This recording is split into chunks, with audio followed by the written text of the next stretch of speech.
And now we're going to go to our next panel, NFTs, the next frontier for luxury brands. And please, I would like to invite the panelists and enjoy your session. Thank you.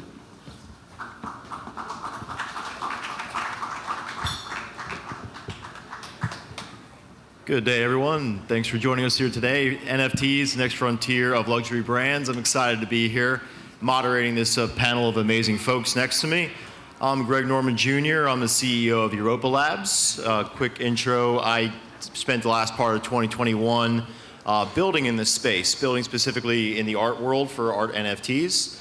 Previous to that, I come from a family office that built up a very predominant brand in the golf space, Greg Norman Collection. So it's an honor to me to be sitting up here and talking about this because the brand and the ability to curate the brand in a unique market, unique technology is very near and dear to my heart because I've got to witness my father build up a brand over the course of 30 years and be able to how to curate that and how to execute that. And now I get to sit next to folks that are doing that in real time in some very big spaces. So please introduce Douglas Scott. I'm Doug Scott, the co-founder and chief creative officer of SubNation.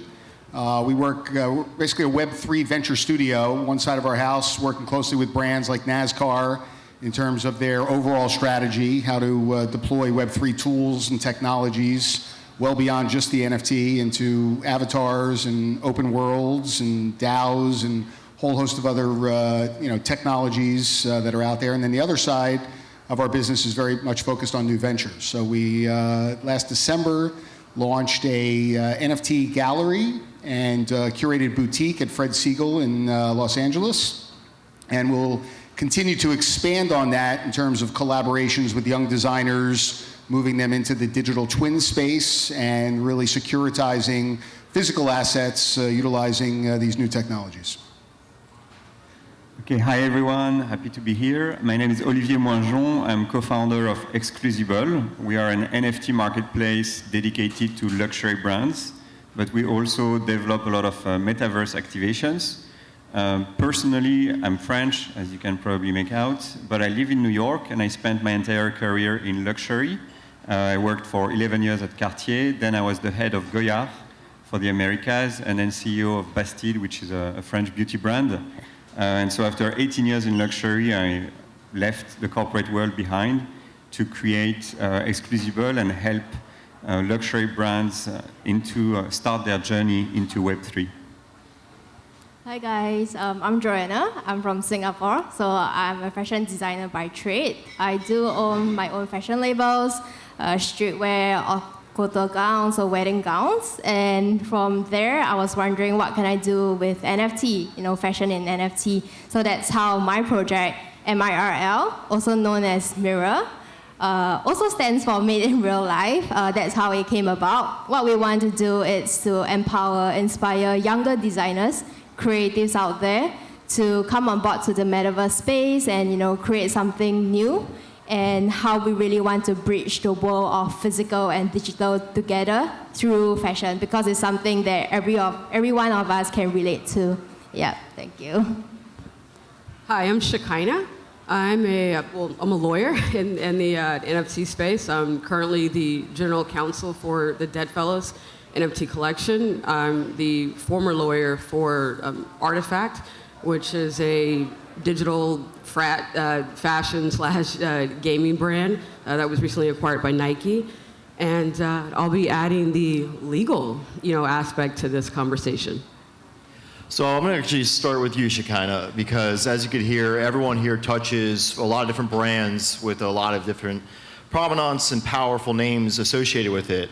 So as these luxury brands enter the space, Shekinah, how do you educate folks and those executives how to carefully and curate that experience the right way so they don't step on anyone's toes, they don't breach any contracts? How do you structure that for them? I mean, when I think of the metaverse is, everything's created in the metaverse. From the environment to the characters, to what the characters are wearing, all of it's created, so all of it is IP. And when you think of IP, you think of copyright, you think of trademarks, you think of patent. So whatever you're creating for the metaverse, you want to protect it. So it just depends on what area it falls in. But when we're talking about fashion, we would be looking mostly, I would say, at trademark. You know, trademarking your logo, trademarking the logo, the slogan. You would also, there's something called trade dress. So that's the design of the shoes, the design of a specific handbag. And I don't know, the Meta Birkin's case is one that comes to mind right now, because I mean that's trademark infringement, but there hasn't been a decision in that case yet. But, so protect whatever you create for the metaverse because it is IP. And Doug, when you have conversations with the NASCARs of the world, the Fred Siegels of the world, does this conversation come up a lot? The conversation of protecting the IP, absolutely. I can say that more people are really starting to understand both how to manage their assets, how to monetize those assets, and how to turn some of those assets over to the community. I think a large part of what we're seeing right now within the Web3 space is embracing creators and allowing creators to utilize those assets, which I think Artifact and the acquisition by Nike is a great example of how big brands are leaning into the space. And even when you look at the Murakami collaboration on top of both of Nike and Artifact, right, it really is opening up space for artists to have, dare I say, creative freedom, but an opportunity to really extend those assets in new ways. Oliver, when you have discussions internally before you launch a project with these folks, what are the biggest hurdles you have to get over with the executives in the space to get them aware of what's coming to them in Web3 and launching an NFT collection? Yeah, sure. So we started discussions with the brands back in June, July of 2021. And really there was before and after Facebook renaming to Meta. So before, when it was still called Facebook, it was all about NFTs. And the concept was very new, as you can imagine. Extremely hard for these executives to understand it, to understand the vision. And also at that time, a lot of people thought, maybe it's just a bubble, whatever.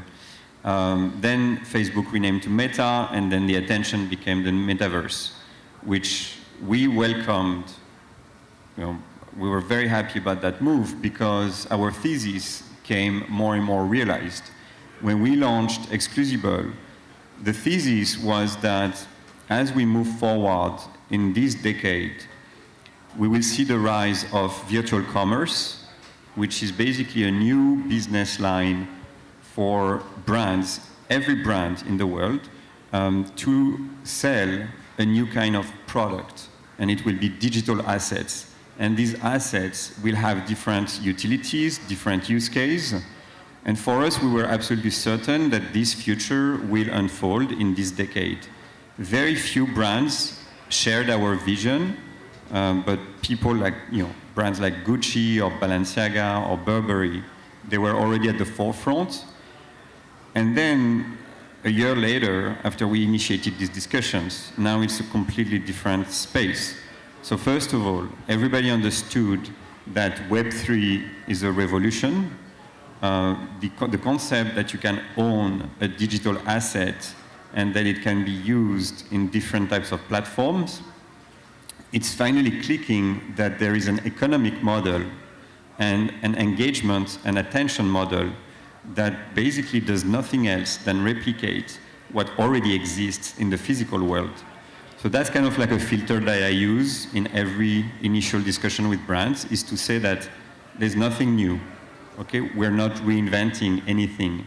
Everything you do today in your stores, in your physical products, with your craftsmanship, everything you do, the way you protect your IP, the way you build your brand equity, you are going to do exactly the same thing in the metaverse. Okay, and it's going to be enriched creativity. You're going to protect your IP in the same way.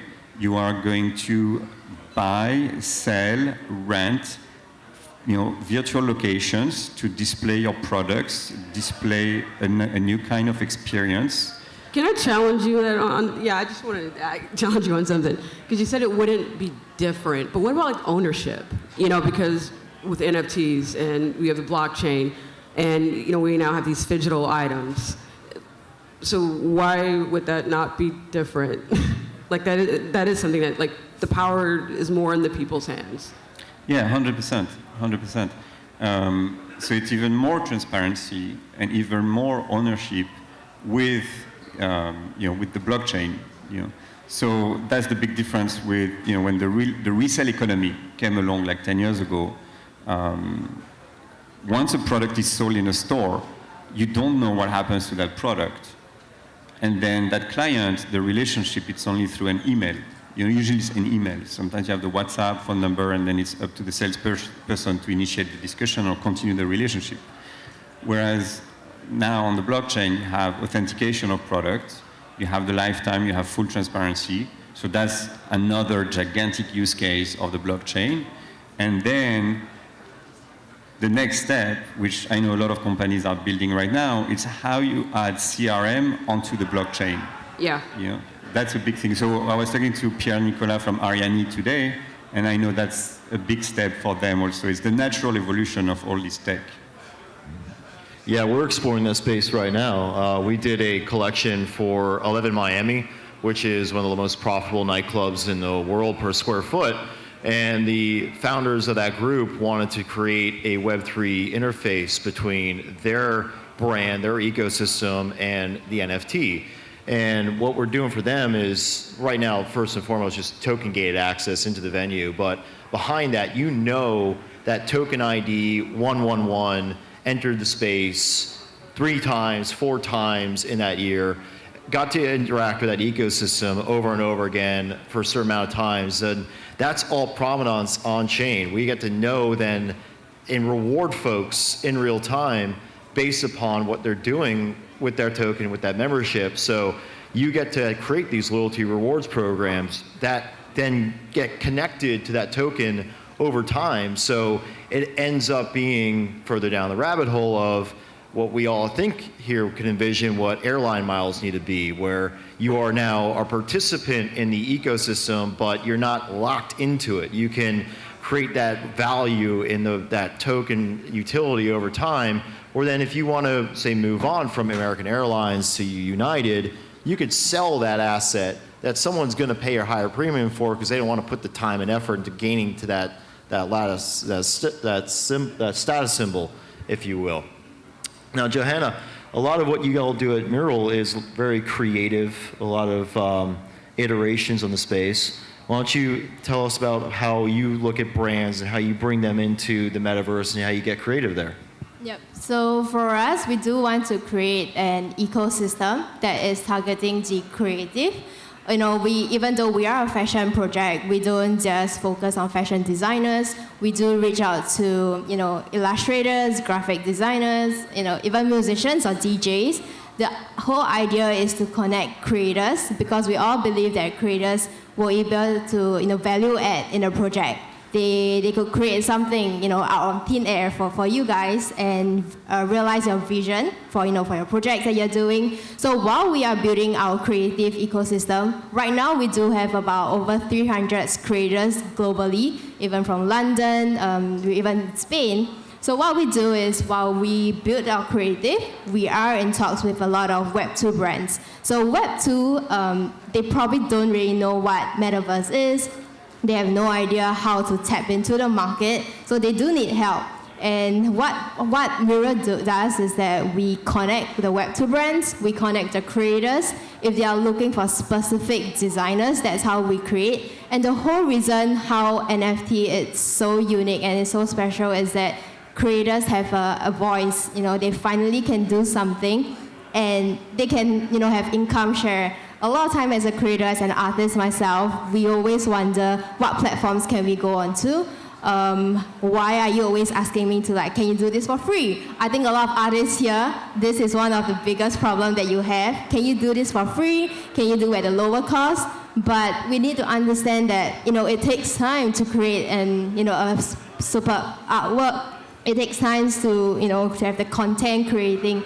And it's a lot of time and effort, which is a lot of times behind the scene. A lot of people don't know that. So through Mirror, we want to protect the artists, we want to protect the Web2 brands, and if NFT projects, the Web3 spaces, they want to tap into the Web2 physical aspect, that's where we come into. Because in my team, we have retail, experienced team members who are in the retail spaces. They have been in retail for 9 to 10 years. So we do have different, skill sets that we can offer as a Mirror project. That's how we want to connect with each other and creating something that is new. Because there's so many opportunities out there, so many untapped resources that we have yet to see and yet to discover. So I think that's how we are able, to connect everybody together through the metaverse space in NFT. Yeah.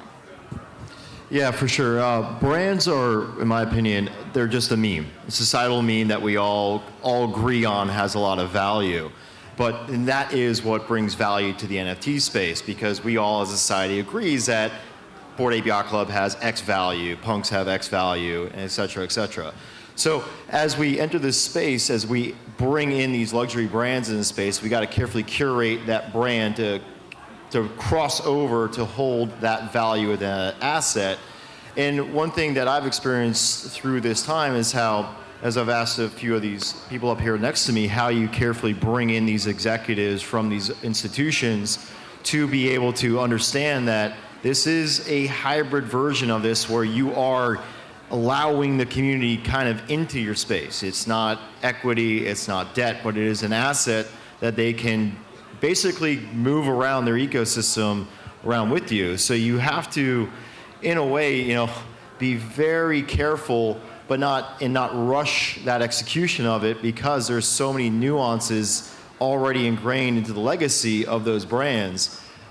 Grandfathered in contracts, individual contracts, or relationships that you don't really necessarily know or be able to understand, which is why when, this space moves so fast, very, very quickly, or a day is a week is a month, that when you have these big luxury brands come into the space, it does take so much time, because you are dealing with a behemoth behind you that needs to be very well executed, I's dotted, T's crossed, the trademark issues very much looked over, the contracts are really well put together, because you simply can't back off the throttle once you launch the NFT collection. It's out there. It's going to be out there in perpetuity. It's on chain. And the last thing you ever want to do is try to wrangle back in something that you did or try to rush to market. So back to you, Doug, on that one. With dealing with the NASCARs and dealing with the NFLs and the Fred Siegels, what do you think is a proper onboarding time for those folks and for the brand to get into the space effectively without rushing it? We spent several months really sitting with NASCAR, for instance, and understanding their entire ecosystem, looking at to your point, their broadcast rights, looking at their licensing deals, dealing with the teams, the drivers, the tracks. These are complex ecosystems, and there was really an approach that they wanted to take, which was not just about an NFT. For us, an NFT is a tree in a forest. Web3 is the forest. And the idea of the metaverse, it's the physical and the digital world, right? Physically, we're all here right now, yet we're all connected digitally. And we firmly believe that where we're heading is where objects are doorways. So if I point my phone at a NASCAR logo or a Nike swoosh, the phone, the computer vision is going to open up what's behind that door. Right now we're using QR codes for that, but really we're going to move to where the logo, the asset, the IP is that. And to understand the programming behind that, the content behind that, what's in their library that they can exploit behind that or deliver as value to an NFT holder, to a token holder, as you described, is really the challenge, right? What do you have rights to within that? Do you have music rights? Do you have image rights, likeness rights? And a lot of this stuff is locked up with the talent versus the league versus the team or these assets. So, the first thing that we do with every one of our clients is we spend several months helping them understand the landscape and all of their again, assets that are available to them, and then we design that infrastructure, that approach, and a roadmap, which a lot of the projects that are out there today have behind them. This is a 3 to 5 year build. Internet 1.0, 10 years, 2.0, 10 years, right? We went from a PC to the world of social. Now we're basically going to perpetual, physical and digital spaces. And anybody that thinks that this is just an overnight sensation, drop an NFT and exploit it, is really not looking at where the bigger opportunity is and the time horizons that are required to build these communities. What I would say, going back to our topic here on the next frontier for luxury brands, when you think about the Bored Apes, that IP is valued more than Supreme right now. 10,000 holders of that NFT with the tokens and the community that they've built and the merchandise that's being dropped and the exploitation of those by agencies like CAA that are creating content around the butler, right? Valued at more than Supreme, who has hundreds of thousands of products in the marketplace. So luxury, by definition, is scarcity. It is unique value, and it was mentioned up here earlier, CRM. It's the relationship management with the community that's really going to build, long-term value for luxury brands. Yeah, no, I wanted to add, and kind of just looking at the title of this, like that next frontier, and what I can't help to think, a lot of, like I think, Greg said it, when you have these luxury brands, they tend to take longer, and it's hard for them they have a lot of red tape to get through.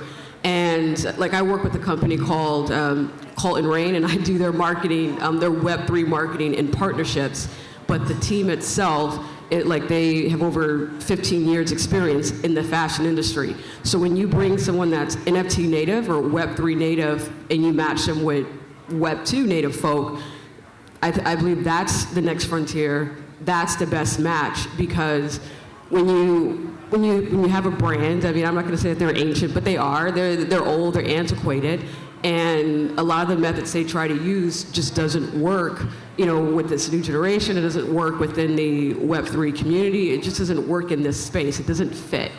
Even like the marketing schemes, it doesn't work. So I think I think for anyone out there that's building a brand, a fashion brand, if you have experience within the Web2 space, I would definitely say you're looking for someone to be on your team that is native to Web3. Yeah, that's a very good point. And we see more and more of that. I think LVMH just hired like 50 game developers across the Web3 spectrum.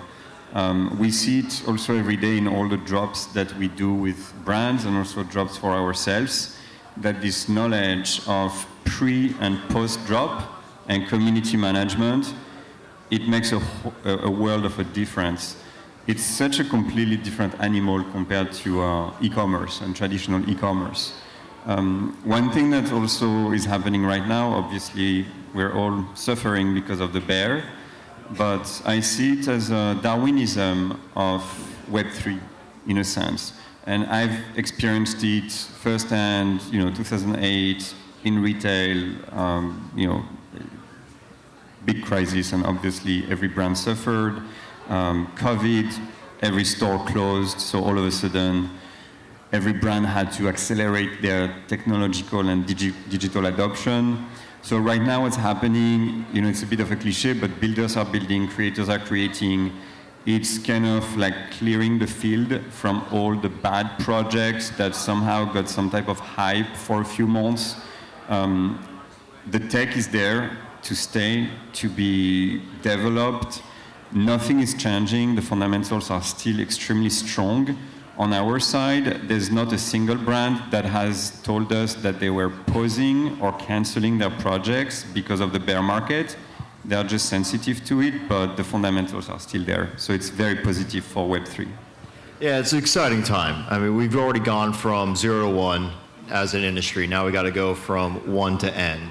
And that means we all have a responsibility. Everyone in this room has a responsibility to onboard more folks, 10, 100, 10,000, to get it to 100 million people that are interacting with NFTs. Because the ability that the NFTs are going to provide is so much more robust from the business-customer relationship that we have.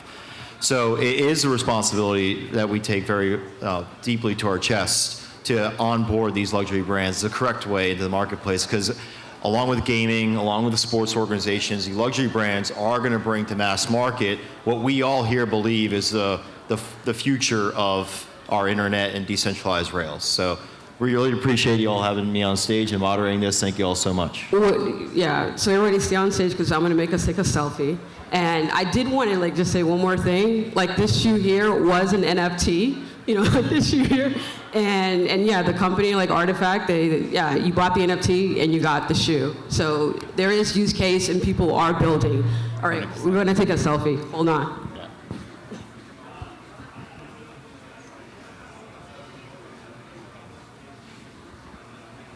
Thank you all. Appreciate it. Thank you, everyone.